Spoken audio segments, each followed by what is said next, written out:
Friends, welcome back to my channel. இன்றைக்கி இந்த vlogல சண்டே மார்னிங்லேருந்து நைட் வரைக்கும் உள்ள ரொட்டீன் தான் ஷேர் பண்ணியிருக்கேன்.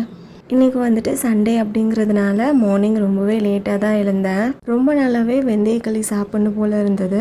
அவங்களுமே கேட்டாங்க வெந்தயக்களி செஞ்சு கொடுக்க சொல்லி. சரின்னு சொல்லிவிட்டு நாள் நைட்டே வெந்தயமும் அரிசியும் வந்துட்டு ஊற வச்சுட்டேன். கொஞ்சமாக உப்பு சேர்த்துட்டு ரெண்டையுமே நல்லா கிரைண்ட் பண்ணி தனியாக எடுத்து வச்சுக்கிட்டேன். ஒரு கடாயில் 2 டம்ளர் போல் தண்ணி ஆட் பண்ணி தண்ணி நல்லா கொதித்து வந்ததுக்கப்புறம் நம்ம அரைச்சி வச்சுருக்கிற மாவை அதில் ஆட் பண்ணி இந்த மாதிரி நல்லா கிண்டி விட்டுட்டே வரணும். கை எடுக்காமல் நல்லா மிக்ஸ் பண்ணிகிட்டே இருக்கிற மாதிரி இருக்கும். ஒரு ஸ்டேஜில் நல்லா கட்டியாக இந்த மாதிரி திரண்டு வரும். மிக்ஸ் பண்ண கை ரொம்ப வலிக்க ஆரம்பிச்சிருச்சு. அதனால் அவங்களை கூப்பிட்டு தான் கிளறி விட சொன்னேன். கொஞ்சமாக நல்லெண்ணையும் ஆட் பண்ணிவிட்டு நல்லா கிளறி விட்டுட்டு ஃபைனலாக தட்டின கருப்பட்டி அப்படி இல்லாட்டி வெல்லம் ஆட் பண்ணி மிக்ஸ் பண்ணி எடுத்தால் வெந்தயக்களி ரெடி ஆகிடும். அவங்களுக்கு வந்துட்டு வெல்லம் இந்த மாதிரி ஆட் பண்ணி சாப்பிட்றது பிடிக்காது. அதனால் அவங்களுக்கு மட்டும் தனியாக எடுத்து வச்சாச்சு.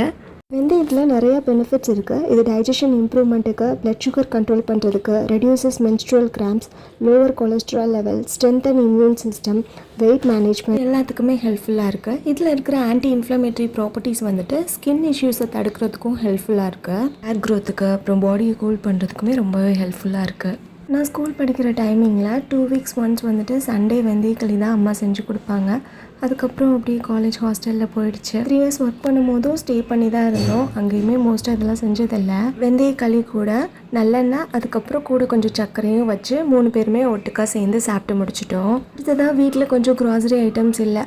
சரின்னு சொல்லிட்டு அதான் லிஸ்ட் எடுத்துகிட்டு இருந்தேன். ஆஃப்டர்நூன் ஒர்க் முடிச்சுட்டு வரும்போது அப்படியே வாங்கிட்டு வந்துடலாம் அப்படின்ட்டு. இன்றைக்கி சண்டே அப்படிங்கிறதுனால ஒரு 1 o'clock கிட்டலாம் கிளினிக்லேருந்து வந்துட்டேன் வீட்டுக்கு. ஆஃப்டர்நூன் லஞ்சுக்கு பெருசாலாம் எதுவும் செய்யலை. நேற்றுக்கு வச்ச சாதமே மீதமாகிடுச்சு. அதில் தண்ணி ஊற்றி வச்சுருந்தேன். அந்த கஞ்சிக்கு சைடிஷ்ஷாக மட்டும் ஏதாவது பண்ணலாம் அப்படின்னு சொல்லிட்டு மீன் மேக்கர் பெப்பர் ஃப்ரை தான் பண்ணியிருந்தேன்.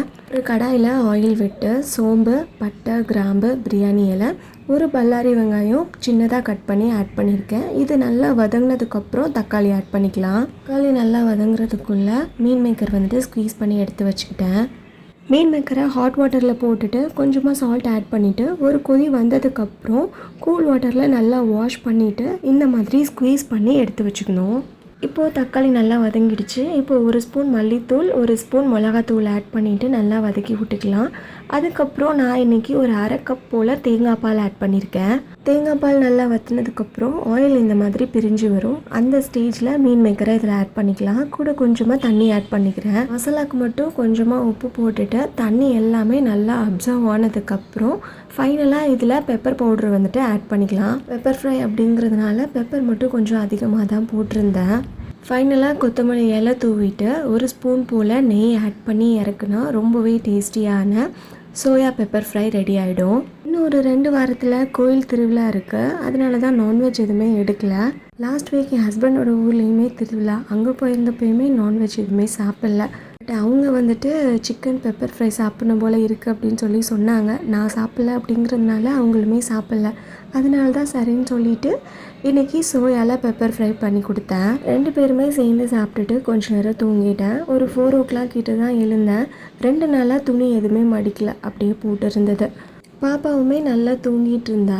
அவள் ஏஞ்சி வந்தா அப்படின்னா அவள் கூடயே உட்காந்துட்ருக்கணும் அப்படின்ற மாதிரி சொல்லுவாள். ஏன்னா வந்துட்டு நான் மார்னிங்குமே ஒர்க்குக்கு போயிடுறேன், ஈவினிங்கும் போயிடுறேன். ஆஃப்டர்நூன் மட்டும்தான் அவள் கூட இருக்கேன். ஆஃப்டர்நூனுமே ஒரு 2 hours பக்கத்தில் அவள் தூங்கிடுவாள்.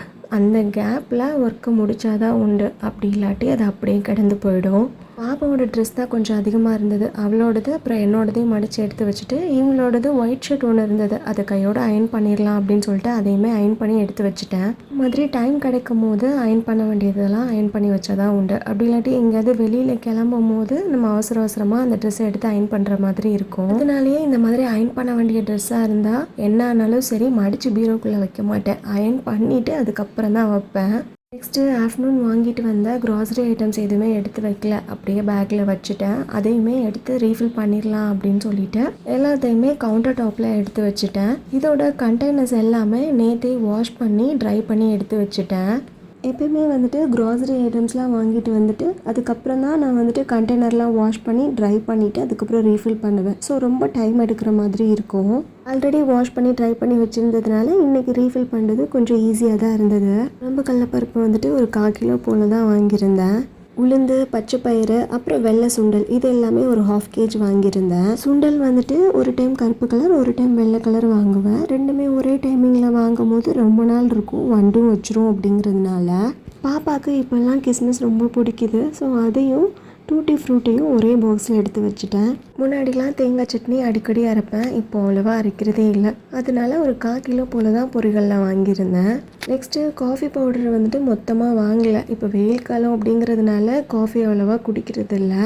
எனக்கும் சரி அவங்களுக்கும் சரி அவ்வளோவா டீ பிடிக்காது. பாப்பாக்காண்டி கொஞ்சம் பனங்கற்கண்டு வாங்கியிருந்தேன். அதுதான் அந்த டீன்னு இருக்கிற கண்டெய்னரில் வந்துட்டு ஸ்டோர் பண்ணி வச்சுருந்தேன். நெக்ஸ்ட்டு அந்த ஸ்பைஸ் ரேக்கில் வந்துட்டு 2-3 ஐட்டம்ஸ் வந்துட்டு இல்லை. சரி அதையும் ரீஃபில் பண்ணிடலான்ட்டு ஃபஸ்ட்டு வெந்தயம் வந்துட்டு ஒரு இதில் ரீஃபில் பண்ணிட்டேன். இதில் ஒரு 50 கிராம் போல் வெந்தயம் பிடிச்சிருந்தது. இன்னொரு இதில் கடுகு உளுந்து, இன்னொரு இதில் சோம்பு, இது எல்லாத்தையுமே ரீஃபில் பண்ணி எடுத்து வச்சுட்டேன். பத்தலுமே எடுத்து ரீஃபில் பண்ணி வச்சுட்டேன். இன்றைக்கி வாங்கிட்டு வந்த க்ராசரி ஐட்டம்ஸ்லாம் மோஸ்ட்டாக ரீஃபில் பண்ணிட்டேன். 2 ஐட்டம் மட்டும் இருந்தது, அதை வந்துட்டு அப்படியே ஸ்டோரேஜ் கண்டெய்னரில் எடுத்து வச்சுட்டேன். பூஜை ஐட்டம்ஸில் பத்தி, சாம்பிராணி எல்லாமே இருந்தது. சூடை மட்டும்தான் தீர்ந்து போயிடுச்சு. அதையும் ரீஃபில் பண்ணி வச்சுட்டு கவுண்டர் டாப்பையும் நல்லா க்ளீன் பண்ணி விட்டுட்டேன். அடுத்ததாக ட்ரைனரில் இருந்த திங்ஸ் எல்லாமே எடுத்து அந்தந்த பிளேஸில் எடுத்து வச்சுட்டேன். பாப்பா தூங்கிட்டு இருந்ததுனால சத்தம் இல்லாமல் எடுத்து வைக்கணும் அப்படின்னு சொல்லிட்டு ரொம்பவே பொறுமையாக தான் எடுத்து வச்சுட்டு இருந்தேன். டைம் வந்துட்டு ஒரு 5 கிட்ட ஆகிடுச்சு. ஈவினிங்க்கு வந்துட்டு காஃபி இல்லாமல் சில்லுன்னு ஏதாவது சாப்பிட்லாம் அப்படின்னு சொல்லிட்டு வாட்டர்மெலான் வச்சு வாட்டர்மெலான் சார்பே தான் பண்ணியிருந்தேன். வாட்டர்மெலானை ஒரு 1 day கிட்ட ரெஃப்ரிஜரேட் பண்ணிவிட்டு நல்லா கிரேட் பண்ணி எடுத்துகிட்டு கொஞ்சம் லெமன் ஜூஸ், ஹனி ஆட் பண்ணி சாப்பிட்டா டேஸ்ட்டு ரொம்பவே சூப்பராக இருக்கும். 5:30 போல் ஒர்க்குக்கு கிளம்பிட்டேன். நைட்டு 8 o'clock வந்துட்டேன். வந்ததுக்கப்புறம் பாப்பாவை வெளியில் கூட்டிகிட்டு போகலாம் அப்படின்னு சொல்லிட்டு இன்றைக்கி மார்னிங்கே பிளான் பண்ணி வச்சுருந்தோம். தெப்பக்குளம் தான் கூட்டிகிட்டு போயிருந்தோம். நாங்கள் போகும்போது டைம் கரெக்டாக ஒரு 8:45 கிட்ட ஆகிடுச்சு. ரொம்பவே கூட்டமாக தான் இருந்தது அந்த டைமிங்லேயுமே.